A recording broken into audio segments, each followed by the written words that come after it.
You know, I think it's time to call this the season of staleness. Currently, it is post Capcom Cup and whatnot, and we kind of got the consensus of, you know, who's strong, who's good in this game, all that and whatnot. But we need to talk about, I guess it's technically the state of Street Fighter 6 at the moment. We're kind of in the same realm as we are in season 1, where we don't know what they're cooking with the game. And it's kind of explained through a number of things, mainly the characters, because I know one thing casuals and other people may say is that every character is different, and I use that in quotation marks. It's the truth, but it's the wrong truth.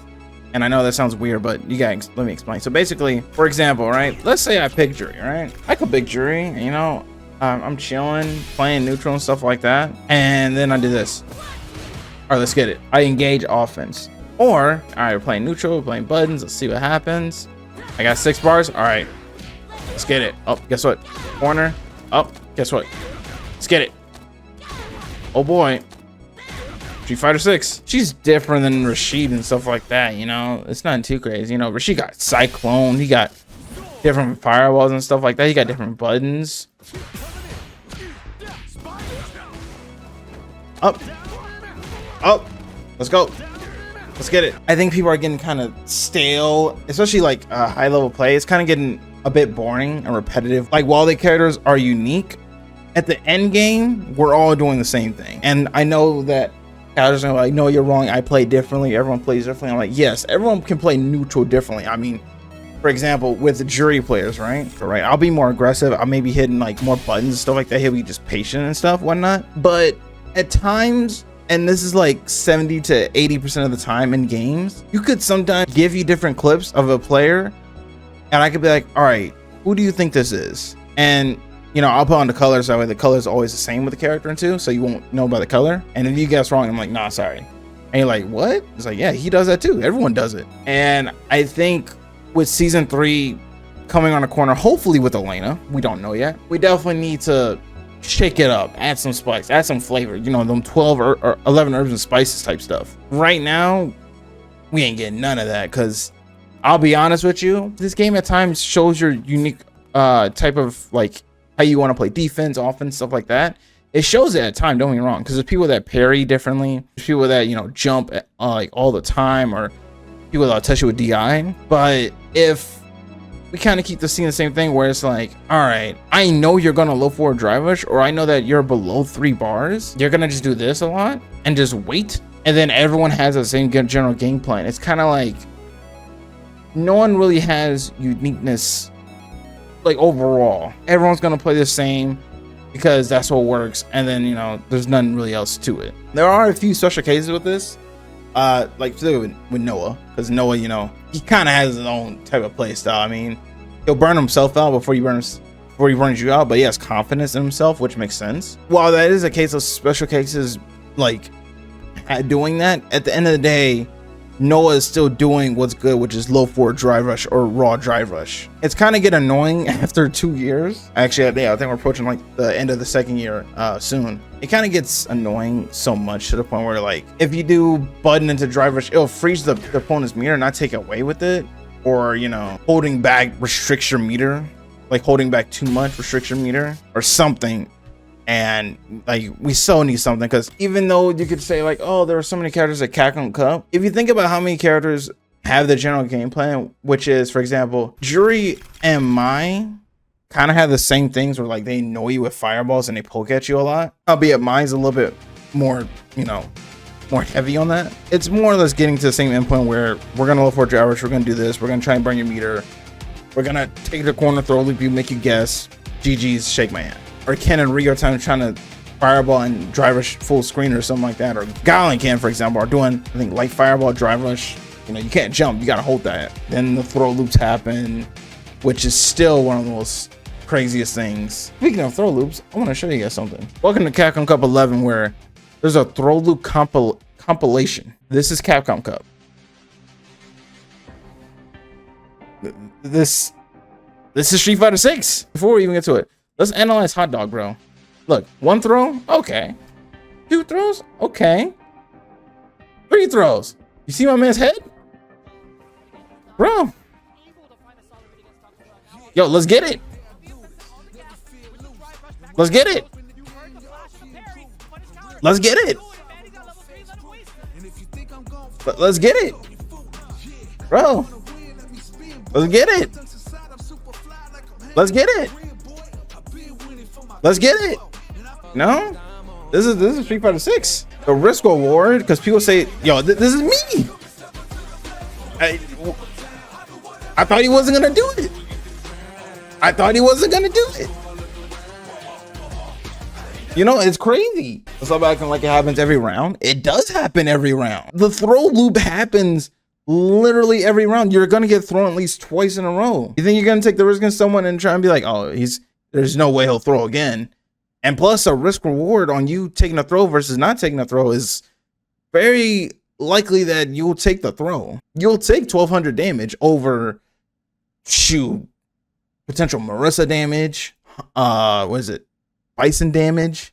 At the end of the day, there's no way you can like say this is healthy for a game to have throw loops and just be like, oh, there's options. But I'm like, the options are so nervous to pull off like that.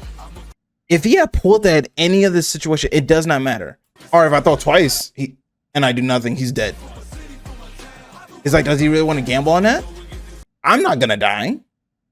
He may have a chance, but I'm still up. You wanna get my complaint? Bro, you know they took it out of Street Fighter 5, right? Because they knew it was bad for the game. They acknowledged throw loops were bad for the game. It's quite boring and annoying to see that I either take the throw or I could potentially die. That's the whole point of throw loops. Like throw loops, like for example, in Street Fighter 5, throw loops was like so easy and so minimum, like, because even though they're invincible DPs, especially season 1 and 2, it was kind of like I didn't need to worry about that because I'd rather just, if I eat a DP, I eat a DP. But throws were like, was it 400 damage or something like that? Because they did it like in the hundreds. It was fine to take a throw, but then it was kind of like throw loop, throw loop, throw loop, throw loop. Everyone like started throw looping. But in this game, it's a number of things. Because the damage being so high, you don't want to try and risk an EXDP or something that'll be like negative and you mess up. And then you guess wrong on it, then you're dead. Would I rather take 6 throws in a row, have multiple chances, or try and wake up with something, hopefully it works, and if it doesn't, I'm dead? And also, to be fair, like getting thrown multiple times is not particularly, it's not particularly fun for, I think, either players, because pro players are just like, I'm just doing it. There's no brain power in it. There's no thinking about it. Just, I'm gonna throw you, I'm gonna throw you, I'm gonna throw you. And there's just a number of problems with this, because I'm pretty sure they played it too safe with this game, because parries in the game, and that's like their quote unquote counter to it. All the amount of stuff with that, like, I'll parry because you press a button. It's like, nah, not always. It not always works that way. It's just a number of things, like, it's just really unfun. It's not fun, rock, paper, scissors. And for me personally, because I can't say for everyone, it's not fun to look at. I think pro players definitely don't enjoy looking at those. It's just we laugh because it's a joke. Like, I think that's one of the things that keeps the game just so sad, because this has been the game for 2 years now. You eventually think they'll change something about it. It's like, all right, we see it dominate. Let's change it up. Let's change up how throws work. It's kind of like, I say only it's not fun for me personally, because, and other players, because I've seen their reaction to it, and I've heard what they said. I can't get the general reaction to every single person. Like, especially in Japan, I don't know if people like that. I think in the context of like, you had the balls to keep throwing, and then pro players are to just break it down to, yeah, it's not too crazy to keep throwing. It's a low risk option. There's nothing too crazy about it. I'm not really scared of too many things when I throw. And then he tried to guess right on the throw. He died.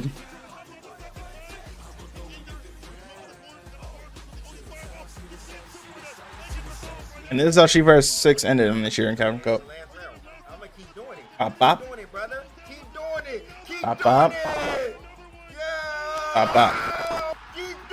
That's how Street Fighter 6 ended at Capcom Cup. When they drive us a jab punishable only, so make it what, only -4? It'll be kind of cheap if they're in burnout, because then you could just trade jabs. Because also, what is it, 2 bars, and some of these characters have jab heavy punishes. When you think about the whole cast, it's kind of like all of a sudden now Zenki doesn't have a legitimate punish. He doesn't have a legitimate punish for drive reversal, so I'll just drive reversal super hard on him now. You kind of just fuck over a good amount of characters because you make drive reversal -4 because they don't have like good 4-frame punishes. I think that's why they made it -6 because it's like a sweet spot.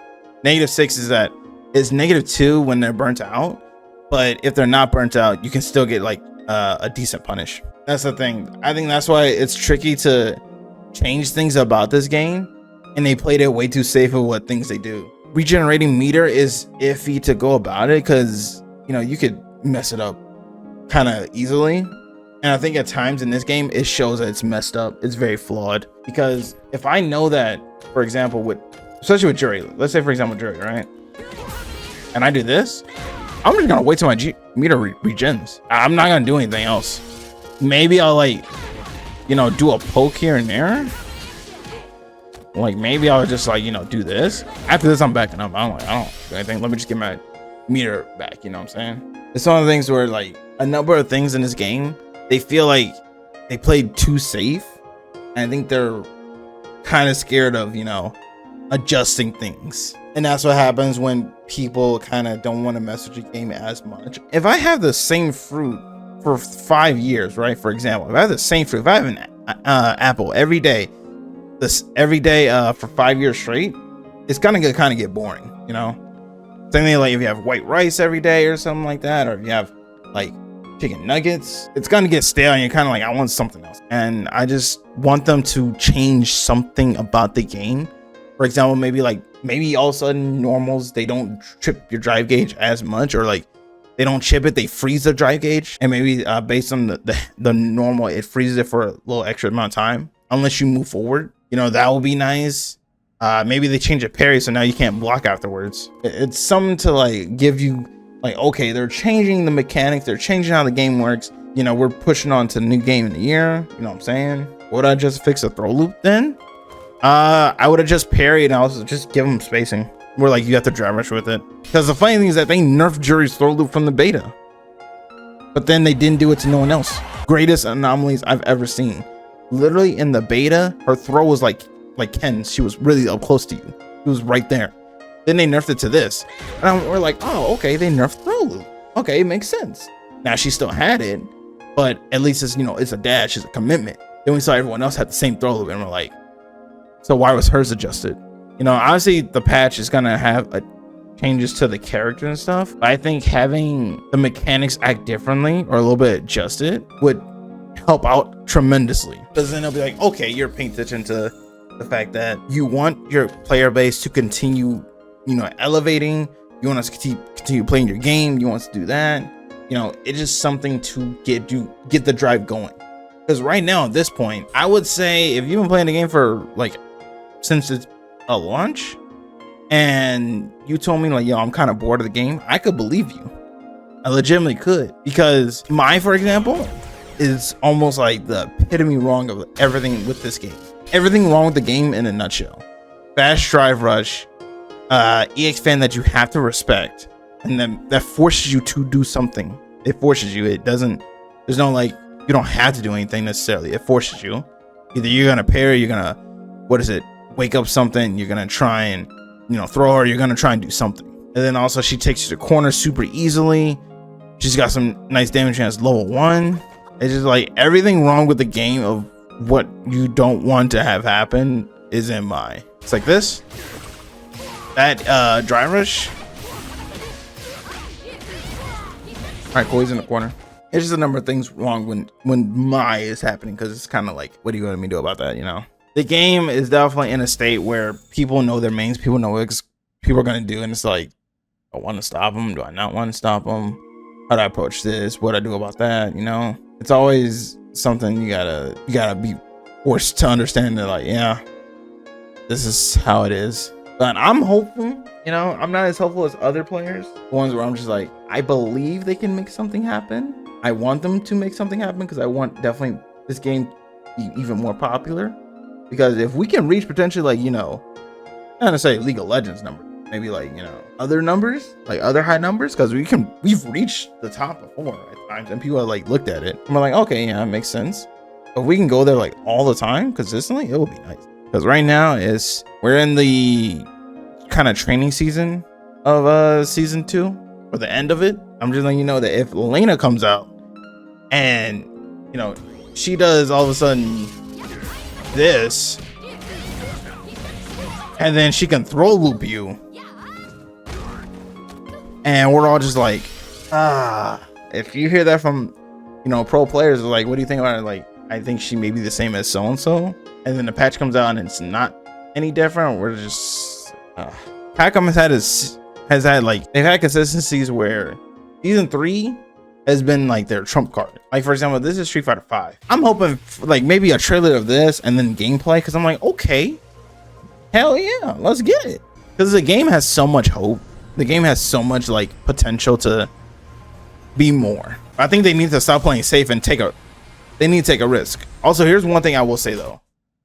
One thing that's for sure that I think everyone, no matter what you do ever in life, this is like some advice that I think everyone should do, is like, sometimes you gotta take a risk, and it could be bad, it could be good, but at least you're acknowledging something needs to change. Hopefully Capcom thinks of that at season 3. You know, it's like, all right, we're gonna take a gamble on maybe the meta shift or how we do stuff, because you kind of need that. You want to keep it interesting. You want to be like, okay, they're back in it. People are coming back to the game. We're seeing a peak. I don't think like in the modern, like from 2016 and now, in the past 10 years, I don't think Capcom has released a trailer that tops this when it comes to a season.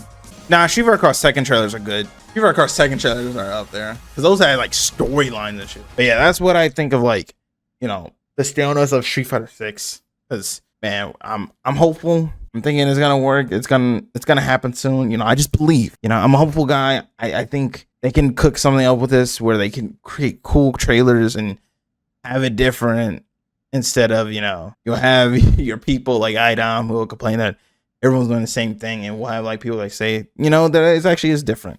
Yeah, I'm optimistic. I'm just very optimistic because it's there. I think we all agree that it's right there.